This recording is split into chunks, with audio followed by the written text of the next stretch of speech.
Tell me a little more about, you became professor here. Tell me something about that.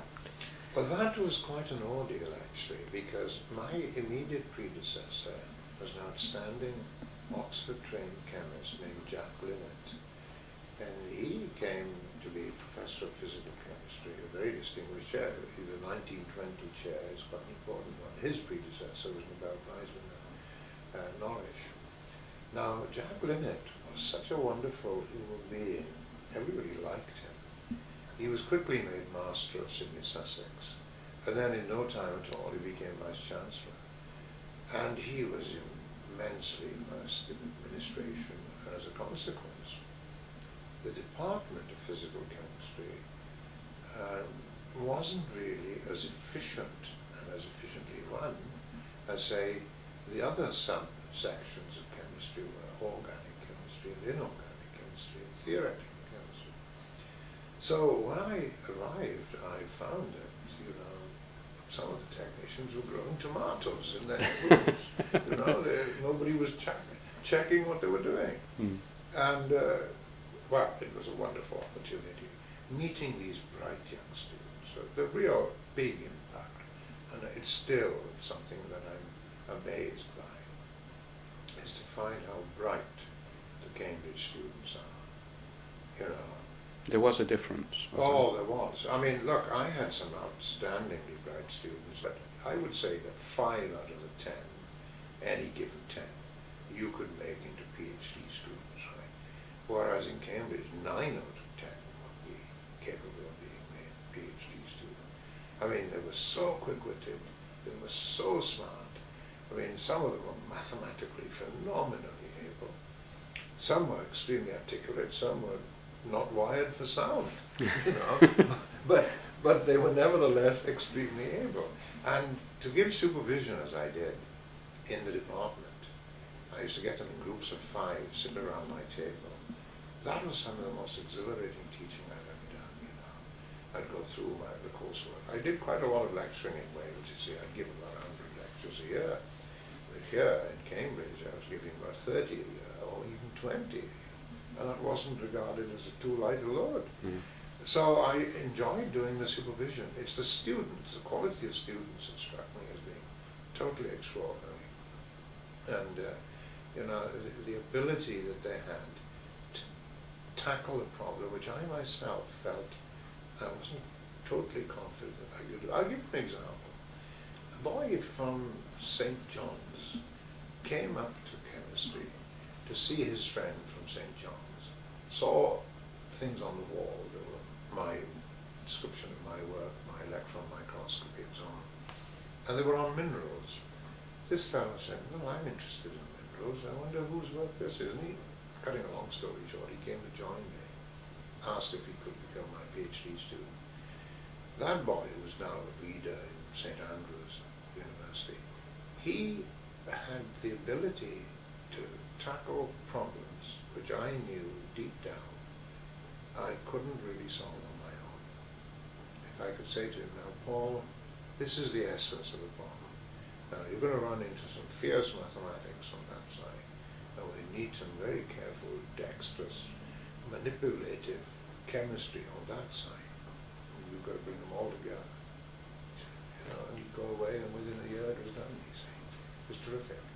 I mean, I should have come to Cambridge from an early age, really. I would have loved to have started here as an assistant lecturer, and then I would have done even more. Even more. I would have done more, put it that way. One of your predecessors and a man on whom you've written or given a lecture is Lawrence Bragg. Yes. Can you say something about... Oh, yes. Oh, well, he was a miraculous lecturer. He was head of the Cavendish. He was head of the Cavendish, and then he, like 1 or 2 others, including myself, was persuaded to go to London to be the director of the Royal Institution.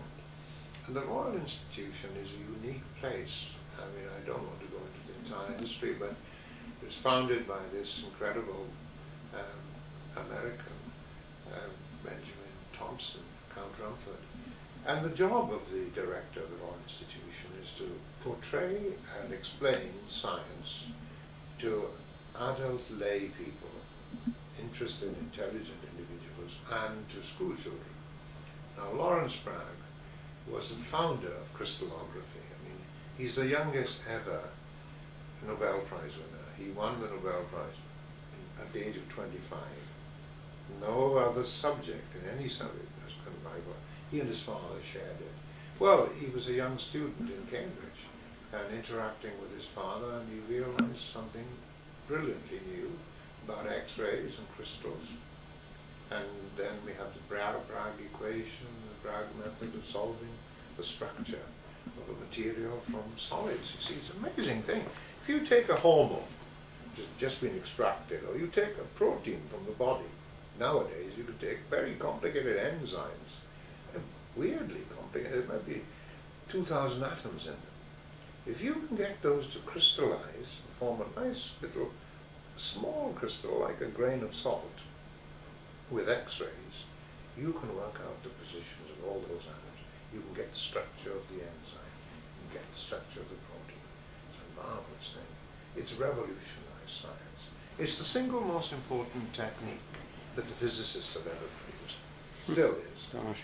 And of course, that was Bragg. You see, and Bragg, on top of all that, had the ability to describe science in simple terms. He had a beautiful, very shy English way about doing it. Spoke with utter charm, and absolutely, beguiled people. He was a marvelous person. I met him once or twice. I know his son very well. I watched him and his father on film when I took over the directorship of the Royal Institution and studied how they described their work to young people. Very important. Dorothy Hodgkin became a scientist by listening to W.H. Bragg, that's Lawrence Bragg's father, giving Christmas lectures at the Royal Institution, which is another thing that You did that as well, didn't you? You gave the Christmas lecture. I did. 6 lectures were televised by the BBC. And very difficult task because the cameraman, it's giving a lecture without it being televised is a totally different thing, but giving it so that you know that it's going to go into every home in Britain. Not live, mercifully. We could redo some of the experiments and so on. But it was quite a thrill, though, nevertheless. And you get letters from young children, elderly people too, saying things that you could have done or asking for more information. Very, very nice. Well, we've got to now the Royal Institution, Yes. and we've got 3 minutes on this tape, and then we'll have a little break. But tell me a little bit more about. Tell me a little bit more about Faraday, because he obviously, you wrote a book on him, didn't you? Yes. And he's such a major influence. Well, you see, he is probably one of the most astonishing scientists of all time. And that's not a hyperbole. I said this in Stockholm last week. And, an audience of 200 people or so. And by the end of my lecture, I'm sure they agreed with me. I mean, he left a greater corpus of scientific knowledge after his death than any other scientist.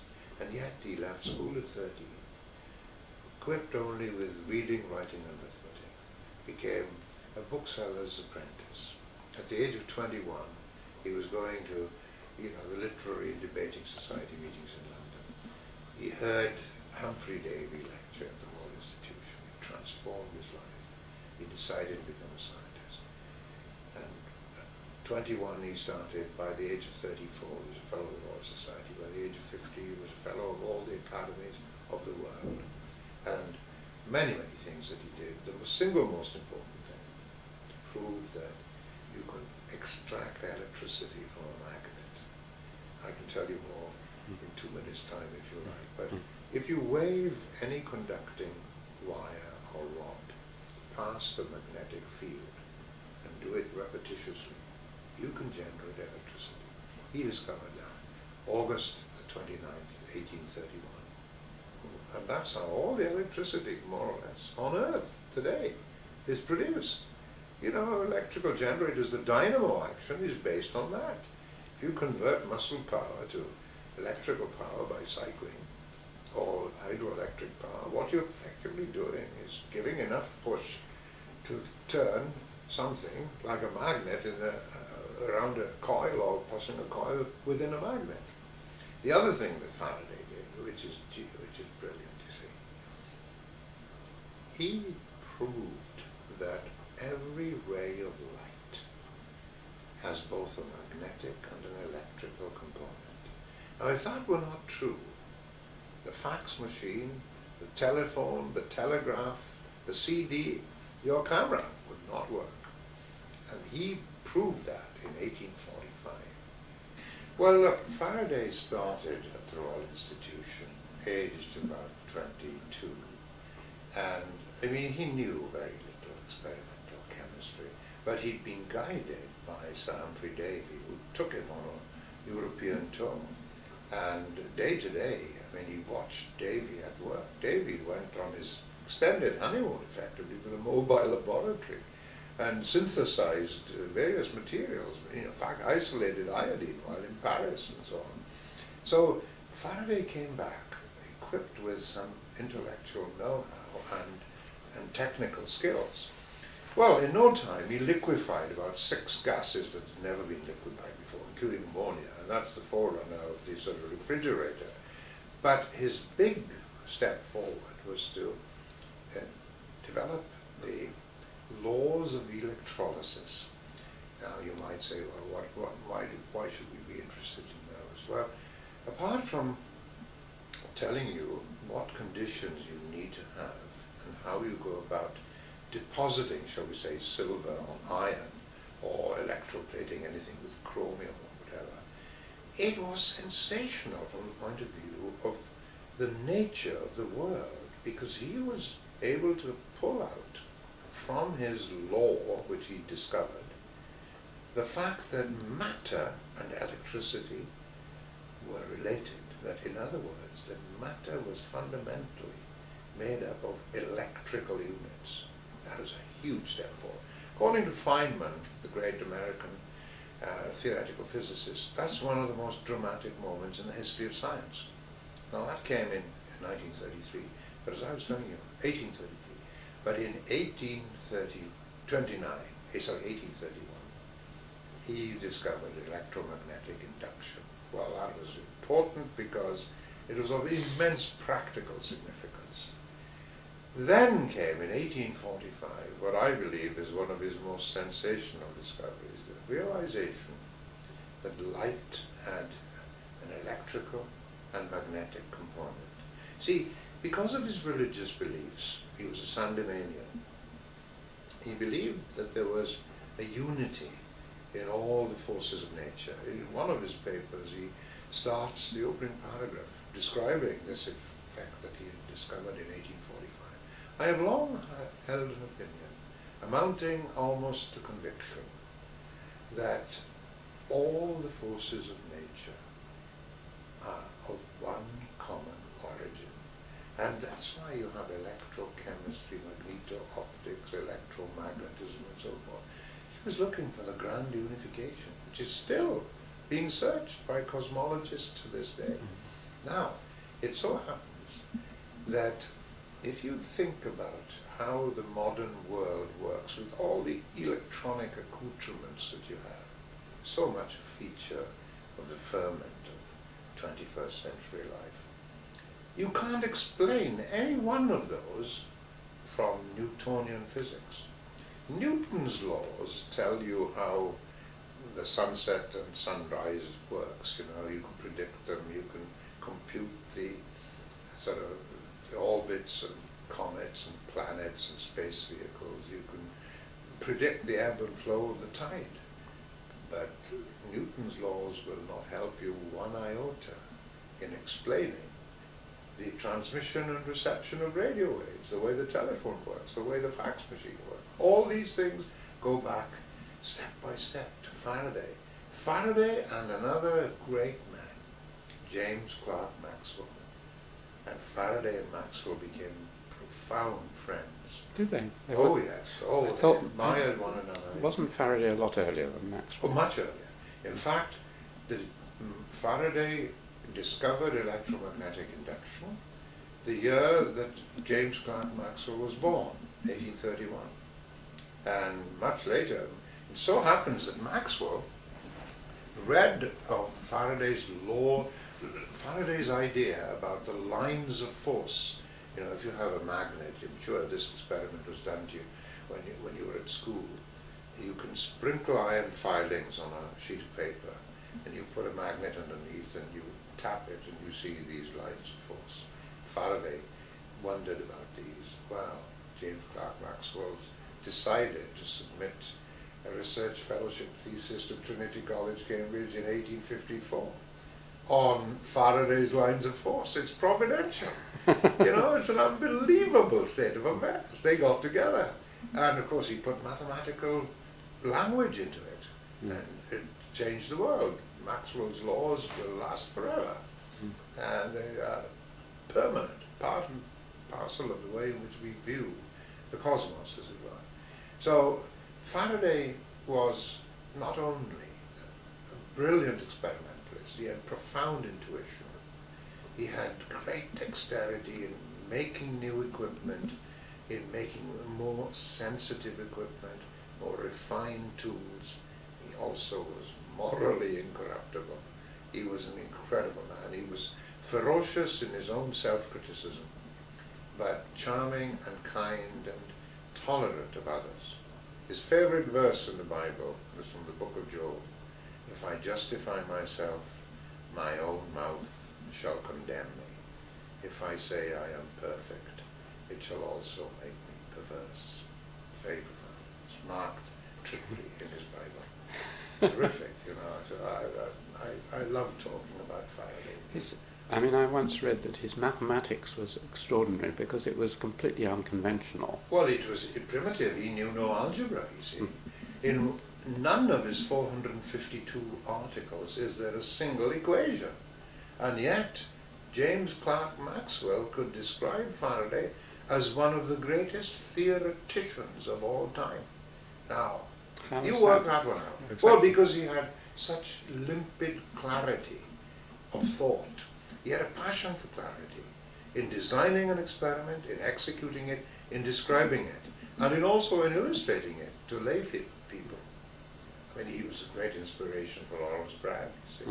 And he's been my lodestar for all my life, effectively, you know. I mean, I lived in his home. I've read most of his letters. There are thousands of them. I've read pretty well all his articles. And I can't... He kept a journal, didn't he? Or at least yes, he did. Oh, yes. Very detailed. Oh, absolutely. I mean, you know, something like 21,000 paragraphs, you see. His thoughts as he carried out his experiment, or when he walked down the street and saw the rainbow, or the nature of the clouds, and they looked unusual, he'd write notes on them. It was remarkable. He had a commonplace book. No, I enjoyed writing about Faraday too, and he's still an inspiration. There seems a double inspiration. One is that, like you, he started from very humble background and worked his way up. Yes. So it's a personal inspiration. Well, it is, that's true. And, you know, my physics mistress always used to say that Michael Faraday was a blacksmith's son and she was a blacksmith's daughter. She didn't say that. And you were a miner's son. Yeah, that's right, yeah. Wonderful. Let's then come back to Cambridge. Having been a fellow of King's for some time and a professor, did you stay here or did you go away? No. When I decided to go to the Royal Institution, Bernard, who was then provost, said that I had to resign my fellowship. I was disappointed in that in a way, because I'd have loved to have kept the link here. However, I was doing no teaching, and you know, perhaps there has to be a limit to the number of fellows. So I would have stayed then in the Royal Institution until my retirement, but my wife became fatally ill. I mean, you know, it took in all 20 years for her to pass away from her cancer. But we didn't announce it. It returned, you see, in 1989, and my medical friends advised me that the strain of entertaining, you know, you had to entertain royalty and cabinet ministers, prime ministers, lots of people, wonderful staff And there was a great deal of activity. I loved every moment of it, but my wife, who was a perfectionist, unlike me, did things with such great care. It took it out of her, you see, and we entertained late into the night and all that sort of thing. And my doctor friend said, look, this is not the job for her if you want to prolong her life. So we came back to Cambridge. I had a short period as Deputy Pro-Chancellor, it's a Dickensian name, a Deputy Pro-Chancellor of the Federal University of Wales, which was a part-time job, and it enabled me to do my research. And I kept doing my research in the Royal Institution. Did a lot of it there. I mean, you know, some of my best ever work was done in the Royal Institution. But then in 1993, out of the blue, I was, well, not out of the blue, because I now know this can be said. Sir Aaron Klug, who was one of the 4 Nobel laureates in Peterhouse, that's not a bad record. He phoned me up one night and said, would you be interested in allowing your name to go forward as Master of Peterhouse? I said, oh, yeah, I don't think I'm your man, but I'm interested. And I went along and I was interviewed. And the 30 or so fellows fired 2 questions each at me. That's how it was done. And 4 other candidates were subjected to a similar onslaught. And they chose me. And I quite enjoyed it. In fact, I really enjoyed it. Although it was a right-wing college and I'm left of centre. In fact, I appeared with people like Klaus Moser and Peter Swinnerton-Dyer and Stephen Hawking on the Labour Party 1992 national broadcast, you know, he was supporting the party for the general election. So I was very surprised that Peterhouse chose me, but I discovered that there were as many people like Aaron Klug, Max Baruch, John Kendrew, who are either at the centre or right, just over the border in the right, or you know, weren't extremists. And furthermore, those who were extreme right-wing often were gentlemen. They were nice people. He was a historian now, wasn't he? Oh, well, he'd left, fortunately. Yeah, I don't think I could have enjoyed that. I mean, because he went out of his way to make people uncomfortable. Yes. And to be awkward. Yes. I mean, I met him once. Yes. No, he revelled in upsetting people. Yes. He didn't feel satisfied until he could get people angry and unhappy. Yes. I mean, and that's a weird state of affairs. There are such individuals, but I deplored such. I mean, there was a man, well, there were many people in Peterhouse. I mean, was Poston still there? he was. He was just quite left-wing, I think. His widow was around. Yeah, he was a remarkable man. Yes. But I mean, there are charming members of Peterhouse who are still there. I mean, a classicist named Ted Kenny, yes. Terrific chap. Jacques Hyman, ex-head of civil engineering. He's a civil engineer himself. Brilliant individual, wonderfully cultured man. You know. And the joy, a small college is even better than a big college like King's for interacting with people and getting to know. I mean, there was a physicist, a Central European Jewish gentleman, Peter Scheuer. There was nothing. How do you spell his name? Scheuer. And there was nothing he didn't know about physics, but he was a self-effacing gentleman. I mean, Aaron Klug would test him on what really was laser-like, you know, tell me more, because I've got to teach it and I've got to use it. And Scheuer knew everything. I mean, he was a wonderful man. He never became a fellow of the Royal Society, but he should have. There are so many people in Cambridge, I find, and elsewhere too, who have not been acknowledged by general bodies like the British Academy and Fellowship of Engineering or the Royal Society. So I relished being there. And Aaron Klug, well, he's one of the most knowledgeable men I've ever met on anything. Is he still alive? He's still alive. He's 80, 81, I think. I should talk to him. Yes. He is actually unbelievable. I mean, ask him about the authorship of Deutero Isaiah, he'll tell you. You know, ask him about the Hittites and Rutherford scattering or virology. He's the man who first worked out the way to solve the structure of viruses. Why he won the Nobel Prize. He's unbelievable. Yeah. north. You were preceded and maybe not directly succeeded by historians. Yes. Preceded by Hugh Trevor Roper. Yes, and then, of course, immediately after him, it was Henry Chadwick, Yes. who was a charming man, and is still alive. That's not very well now. I got to know those people very well because before any feasts, I always used to invite them and mingle with them and talk to them. And I got to know them really well, I thought. I used to correspond a lot with Trevor Roper, and he wrote with such felicity. I've got some of his letters. And you know, I tell you, one of the books that influenced me profoundly was The Last Days of Hitler. By Trevor Roper. When he was 29 years of age. There are passages in that book which are of such limpid clarity and such beautiful expression that I can remember them, even though having just read them once. You know. And I once walked down the Cold Court with Trevor Roper and said, "Do you remember writing this, Hugh? But truth is independent of the stimulus that has provoked its discovery, or the conditions that have influenced its expression." Do you remember writing that?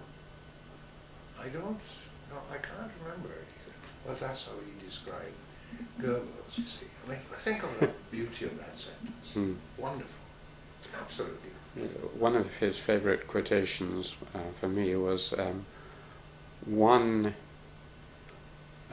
fruitful error is worth 1,000 stale truths. Isn't it great? Isn't it great? He's wonderful. Yeah. You know, he was asked once, David Buckingham, my friend in theoretical chemistry, was a fellow student of Hugh's in Christchurch, and they'd been to listen to a sermon, and the sermon ended, and David said to Hugh, "What do you think of it?" "Gibberish laced with malice." You know, just 4 words. Well, his description, I think it was Hugh, of the average article in the English Historical Review written by a medievalist was thin trickles of text through lush meadows of footnotes.